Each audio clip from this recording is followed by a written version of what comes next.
Olá,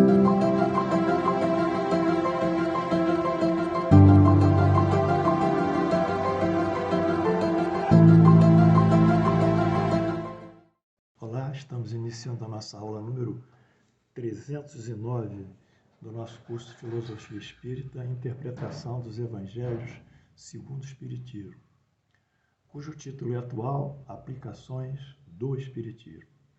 Sejam todos, pois, bem-vindos à nossa sala, ao nosso trabalho, e a minha expectativa é que possam me acompanhar no ensino dessa maravilhosa doutrina que é o Espiritismo, tal qual foi legada por Allan Kardec. As minhas aulas seguem a ortodoxia de Allan Kardec. Não tem outros textos que são consultados a não ser os textos da codificação espírita. As 5 obras escritas por Allan Kardec, basicamente, desde o Livro dos Espíritos até a Gênese, e os 12 volumes da sua Revista Espírita, publicada desde 1858 a 1864, se não nos enganamos. Portanto, ou 69, não? 1869. Nessa aula, nós retornaremos à narrativa sobre José. Para aqueles que estão nos acompanhando, também eu peço para vocês clicarem aí. Para aqueles que estão nos acompanhando, no dia a dia do nosso trabalho, nós lá atrás, né, abrimos o livro estudo sobre o primeiro livro da Bíblia, que é o livro Êxodo, Gênesis, aliás, e entramos em diversos aspectos. E agora entramos na narrativa sobre José. E essa narrativa sobre José ela foi interrompida em dado momento, porque nós queríamos mostrar a providência divina que de José, que foi sequestrado pelos seus irmãos, colocado no fundo de um poço, aonde deveria morrer, mas o seu irmão mais velho, Rubem, fica constrangido de ver seu José sofrendo por ser morto, e nesse momento passa uma caravana de ismaelitas ali na região deles, e eles pegam José e vendem para a caravana de ismaelitas. José é então levado para o Egito e vendido a um oficial do faraó, chamado Potifar. E lá, através da sua capacitação e também consoante aos entendimentos que ele teve antes de encarnar para produzir todas essas prosperidades, esse progresso, ele ascende até ser o vice-governador do Egito, né? Porque a figura maior é o faraó. E ele, logo abaixo do faraó, tem o poder de comando. Então, toda essa grandeza de José, ela suscitou o quê? Suscitou uma movimentação das leis divinas. Porque as leis divinas, elas estão atuando sobre nós. E na medida em que nós nos conciliamos a elas, através da nossa atitude, da nossa forma de agir, da nossa forma de pensar, da nossa forma de nos relacionar com outras pessoas, nos relacionarmos com a vida como um todo, com as plantas, com as matas, com os cursos de água, enfim, com os animais, todo o nosso sentimento e nosso trabalho alinhado às leis divinas vai sendo multiplicado e progredido. O grande erro do homem é desconhecer que o espiritismo é eminentemente moral. A evolução do homem tem que ser através da sua própria moral, e a moral vai puxar a parte intelectual. Evolução intelectual e evolução moral, elas se cruzam, mas prepondera sempre o juízo de valor do bem. As pessoas não entendem isso na casa espírita e acham que a casa espírita é uma casa de fenômenos, de explicações, de comprovações da vida após a morte, uma série de discursos ou de efeitos físicos, efeitos inteligentes, psicografias, psicofonia, essa é a parte fenomênica. A parte fenomênica no espiritismo é um apêndice, porque não será através dos fenômenos que nós progrediremos. Nós só poderemos progredir através da nossa evolução moral. E é por isso que Allan Kardec diz, no Evangelho segundo o Espiritismo as seguintes palavras: conhecereis o verdadeiro espírita pelo seu esforço em domar as suas más inclinações e pelo seu aperfeiçoamento moral. É isso. Então o espírito, a alma, volto a dizer, a alma do espiritismo é a moral. Os outros que vão em paralelo, eles vão atrasando esse percurso, vão ficando numa posição de retardatários. Bem, mas nesse contexto em que a moral prevalece e as leis divinas é que regulam e comandam as nossas ações no progresso, eu lá atrás, através desse progresso experimentado por José, que de um escravo se tornou vice-governador do Egito, eu sinalizei numa das aulas, e eu quero repetir aqui, a evolução, nesse quadrinho aqui, a evolução que essas nações, essas civilizações experimentam. Porque durante todo esse período, nós estudamos desde as civilizações mais antigas, as da Mesopotâmia, entre os rios Tigres e Éufrates, ali onde está hoje o Iraque, norte do Iraque, as civilizações egeias, que precederam ainda os gregos, em nível de civilização oriental, nós caminhamos e terminamos a nossa aula mostrando não só as grandes revoluções industriais, falamos sobre as revoluções industriais, como falamos também sobre a revolução da economia, com a formação dos blocos econômicos, cujo modelo de maior sucesso é a União Europeia, né? Em que os blocos dos 50 países que hoje existem na Europa, eu acredito que pelo menos 30 países já estão ligados à União Europeia, são integrantes da União Europeia. Então, esse foi um processo evolutivo. E nós mostramos aqui que essa evolução, ela segue esse triângulo aqui, né? O que é o triângulo diz? Aqui. Primeiro, a lei do progresso. Segundo, a lei do trabalho. Terceiro, a lei da destruição. E promovendo um círculo em torno dessas três leis, a lei da justiça, do amor e caridade, que é a lei prevalente de Deus. Por que a lei da justiça e do amor? Ou seja, a lei da justiça e do amor é uma lei moral. Ela diz: querer para os outros o que quereríamos que para nós. Lucas 6,31. E a pergunta também 876 do Livro dos Espíritos. Então, a lei da justiça, ela estabelece o direito dos outros através do nosso direito pessoal. Quer dizer, se nós queremos ser bem tratados, o outro também quer ser bem tratado. Então, o direito nosso é o direito do outro. Essa aí é a grande lei da justiça, do amor e da caridade, mas sobretudo aqui da justiça. A segunda lei é a lei do progresso, aqui em cima, que diz: o progresso pode ser regular ou lento. O progresso pode ser regular ou lento. E no caso da civilização pouco progredir, avançar, ele será estimulado pelos abalos físicos, pelos abalos morais. Então, quando a civilização ela é lenta na sua evolução, então, às vezes, há um cataclismo, uma pandemia, há uma guerra, há uma série de situações que obrigam o homem a sair do sofá, se movimentar. Então, eis aí a lei do progresso, que é um regular e lento para toda a humanidade. A lei do trabalho, em que o Espiritismo define o trabalho como toda atividade útil. Quer dizer, ele não define trabalho como a forma de trabalhar.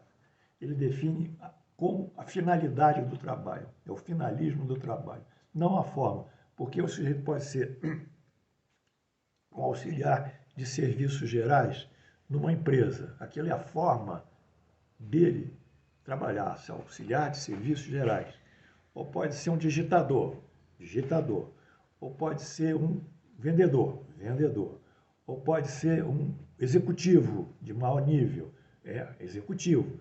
Mas essas são categorias de trabalho. Mas o Espiritismo, ele não toca nas categorias, ele toca na finalidade do trabalho, Então, qual é a finalidade? Trabalha toda atividade útil.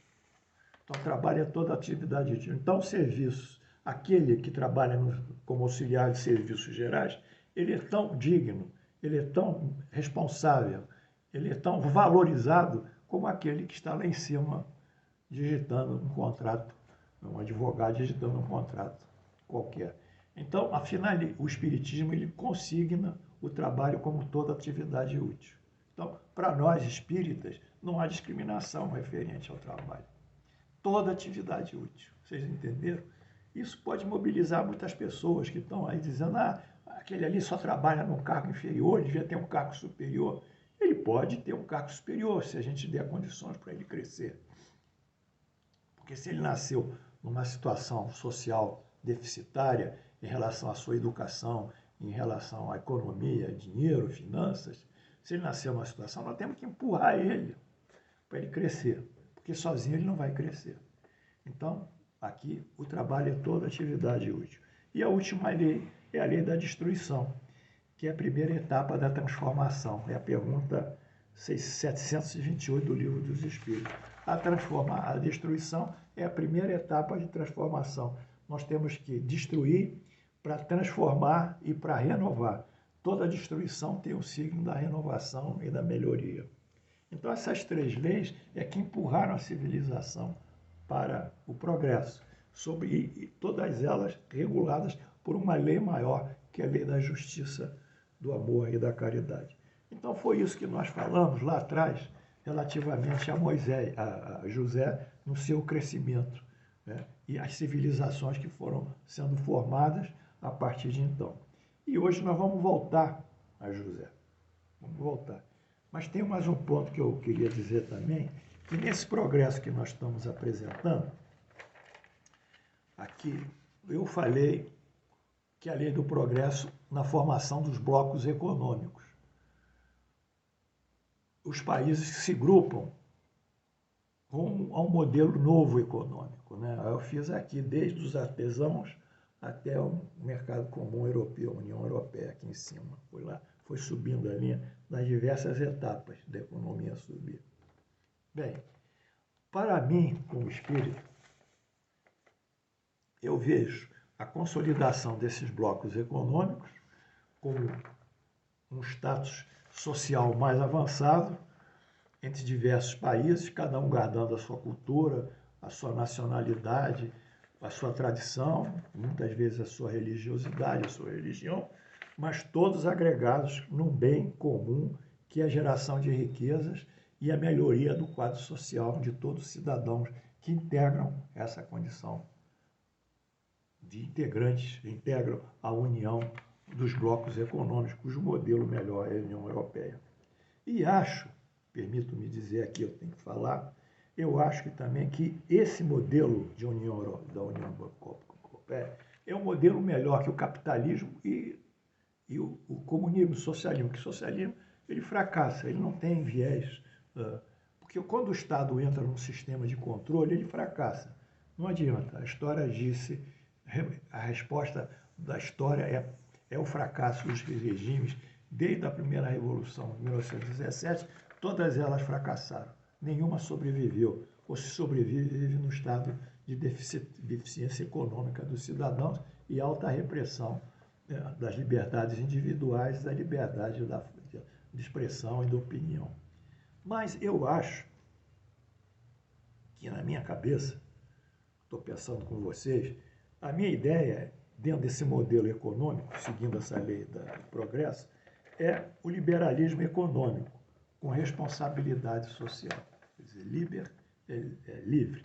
Então, o que quer dizer? É uma economia privada, né, que ela se movimenta e compete no mercado pela precificação dos seus produtos, pela qualidade dos seus produtos, pelas condições de venda.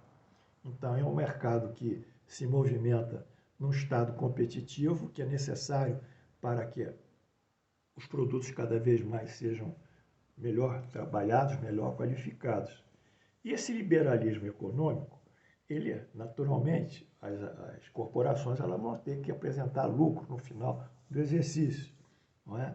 são as sociedades, elas têm que ter lucro para poder reinvestir, senão ficam deficitárias.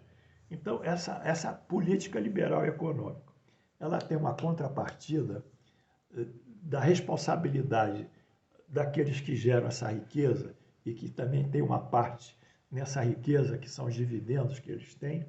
Essa parte que eles têm na riqueza, hoje se chama de responsabilidade social. Então, se eles distribuem dividendos de uma empresa no final do exercício, em dezembro, supor, gerou X, milhares, milhões, sei lá, de reais. Uma parte desses dividendos, eles têm que ser direcionados por todos os sócios ou os proprietários para uma ação social. Então, é a empresa que vai para o social, através dos seus lucros. E como ela vai isso? Hoje, ela vai para o social através dos impostos. Os impostos são arrecadados, passam para o governo, entram na máquina do governo, entram na corrupção e o objetivo final, que seria melhorar as criaturas, melhorar a saúde, melhorar o transporte, melhorar a educação, alfabetizar, dar uma vida mais digna, não se realiza. Porque nessa cadeia imensa em que a riqueza vai circulando, os indivíduos vão se apropriando. Né? Vocês conhecem isso tudo. Isso é uma cultura, a cultura da corrupção. Não adianta, isso não vai acabar assim, não existe isso. Enfim, mas nesse modelo que eu proponho, a empresa privada, ela que vai gerir os seus recursos destinados à sociedade. É ela que vai gerir. Então, ela vai ter, assim, num determinado município, ela está lá, ela vai ter a responsabilidade de gerir 4 escolas, 5 escolas, vamos supor. É uma empresa rica. Desde da creche até lá em cima o segundo grau, terceiro ano do segundo grau. Ela vai gerir.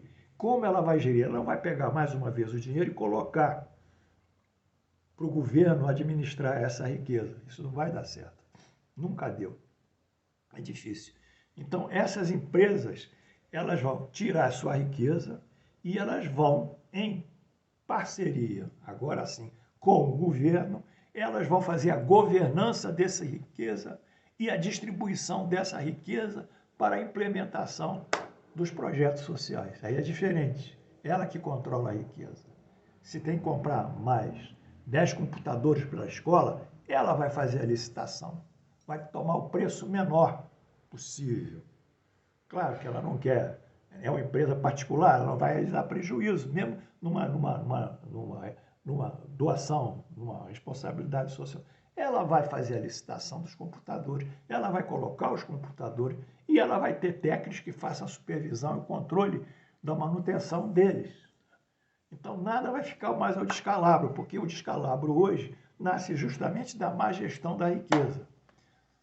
A riqueza está aí, mas ela é mal gerida. É mal gerida pela empresa privada, porque só vê o lucro, e mal gerida também pelo Estado, que a corrompe, que leva esse dinheiro à corrupção. Como nós vimos aqui, eu fiquei muito triste, eu tenho que repetir, eu passo ali debaixo de uma marquise, lá na Nossa Senhora de Copacabana, lá no Rio, um dia de frio, esse frio que teve aí em junho. Aí eu passo lá, uma criança toda encolhida, com uma manta qualquer sobre ela, mais uns pedaços de papelões, que ela está deitada com a guisa de colchão, encolhida, sofrendo. E a outro lado da vida, aquela criança não tem assistência do Estado, mas o Estado dá assistência aos funcionários públicos, sobretudo aos políticos, dá assistência com auxílio moradia. O Estado assiste eles com auxílio moradia. Vale refeição, assiste aquela criança, não tem comida. O dinheiro não foi para a criança. A moradia não foi para a criança, nada foi para ela. Foi para o Estado, e o Estado não levou para ela, mas ele destina isso para os seus políticos, o plano de saúde para parentes, colaterais, etc. Aquela criança está doente e não tem direito ao hospital. Então, essa situação, dentro da doutrina espírita, ela tem que ser modificada. Ela tem que ser modificada. Nós temos que achar algum recurso. Nós temos que colaborar, porque nós somos espíritas também, no sentido de somos agentes sociais. Nós não estamos sozinhos no mundo, dentro do centro espírita, rezando, pedindo prece, irradiação. Espiritismo não é só isso. Espiritismo é uma visão social, porque tem as leis divinas. Essas leis divinas, elas conseguem uma visão social muito grande. Então, era isso que eu queria passar para vocês, numa minha idealização, minha utopia, que eu chamaria economia liberal de responsabilidade social. Bom, eu acho que até eu fugi da aula de hoje, não é? Mas amanhã, então, eu vou retornar com a narrativa sobre José.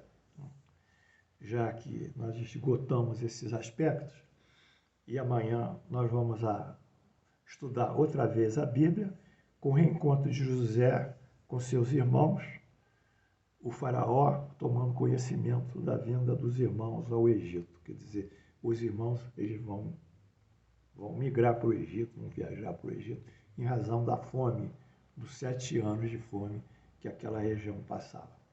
Portanto, sejamos idealistas também, sejamos pessoas que pensam, né? Que têm os seus objetivos, que têm seus ideais. Nós não podemos nos acomodar lá no sofá, não tem isso, nós temos que trabalhar, porque o espírito é imortal, não se esqueçam. Nós somos como espírito, somos imortais.